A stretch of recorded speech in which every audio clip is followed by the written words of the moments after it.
Magandang umaga po, muli ang inyong lingkod, si Chef Roy. Kumusta po kayo lahat? Shout out po sa lahat ng mga makakapanood ng video kong ito. Pagpapalain po ang Diyos. Bukas po, Pasko na.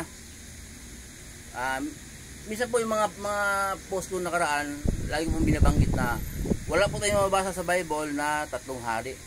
Melchor, Gaspar, Baltasar. Wala pong mababasa. Ang dumalaw po sa ating Panginoong Jesus, nung pinanganak siya, yun po yung mga pantas, nakasulat sa sulat ni Mateo, mga pantas.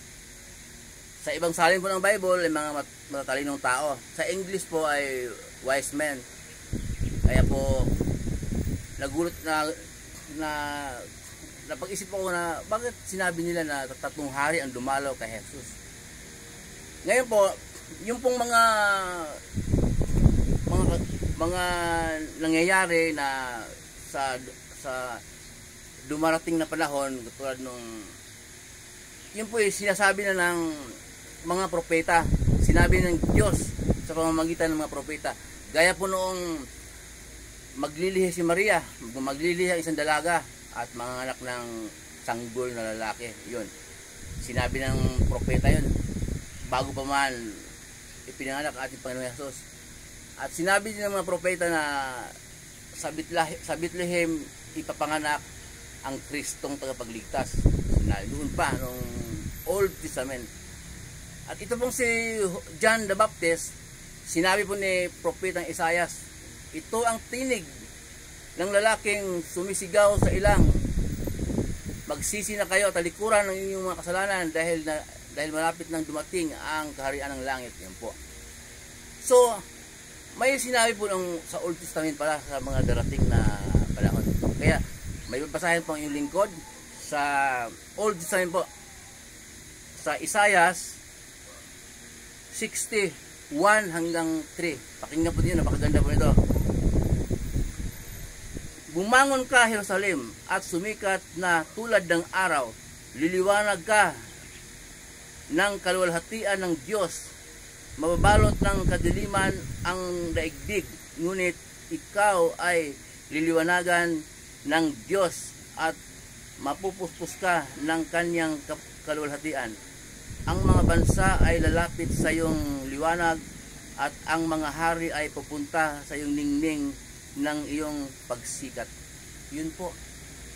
Si Jesus po ito ang tinutukoy ni Propeta Isaias na pupunta daw ang mga bansa sa kanya at lalapit ang mga hari.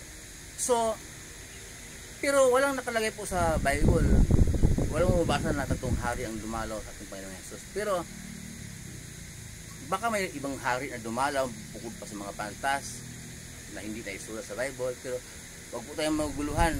Kaya kahit ano man yung dumalaw sa ating Panginoong Jesus, pantas man o matalinong tao o hari man, yun po ay pakita lang po ng pinakita po sa atin sa panahon natin ngayon na kahit gaano sila kalayo ay sumadya, hinanap kung saan ipinanganak ang ating Panginoon Jesus. Ang mahalaga po yung pananampalataya na si Jesus ang daan, siya ang maghugas ng ating mga kasalanan, siya ang maglinis ng ating karumihan. Ano ngayon kung maintindihan mo lahat yun, kung hari ba yun o pantas ba, kung hindi ka naman sumasampalataya kay Jesus, kung hindi mo alam kung bakit pinanganak ang ating Panginoon Jesus, bakit pinadala ng Diyos. Ang sabi sa John 3:16, gayon na lamang pag-ibig ng Diyos sa sanglibutan. Ibinigay niya ang isa-isa niyang anak upang sino mas masampalataya ay hindi mapahamak kundi magkaroon ng buhay na walang hanggang. Yun po. Ang mahalaga po ay sasampalataya tayo sa ating Panginoong Jesus. Huwag po tayong maguguluhan. Ang sabi po sa Mateo 17:5, tinig mula sa langit ang sabi ng Diyos na makapangyarihan sa lahat, ito ang minamahal kong anak na lubos kong kinalulugan, pakinggan ninyo siya. Okay, tapos na po ang istorya noon. Si Jesus ang pakinggan natin, mga turo ng Panginoon Jesus.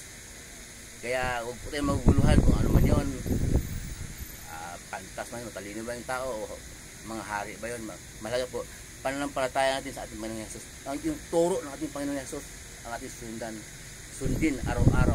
Pamumuhay natin po. Mababasa po natin sa Mateo hanggang bago magpahayag sa aklat ni Judas. Yun po ang mga turo natin Panginoong Hesus, dahil yun po ang nais ng Diyos na makapangyarihan sa lahat. Ang sundin natin ang turo ng ating Panginoong Hesus. Dahil Kristiyano na po tayo ngayon. Wala po sa Israel, wala po turo ni Moises. Kristiyano na po tayo ngayon. Ang ibig sabihin ng Kristiyano, susunod sa mga turo ng ating Panginoong Hesus. Muli po yung lingkod, si Chef Roy. Mabuhay po kayo, ingatan po kayo ng Diyos, sasamahan kayo ng Diyos kahit saan po kayo pupunta. Sa mga trabahong papasukan ninyo, mga negosyo, anong pinagkikitaan nyo sa buhay, ayon sa kalooban ng Diyos.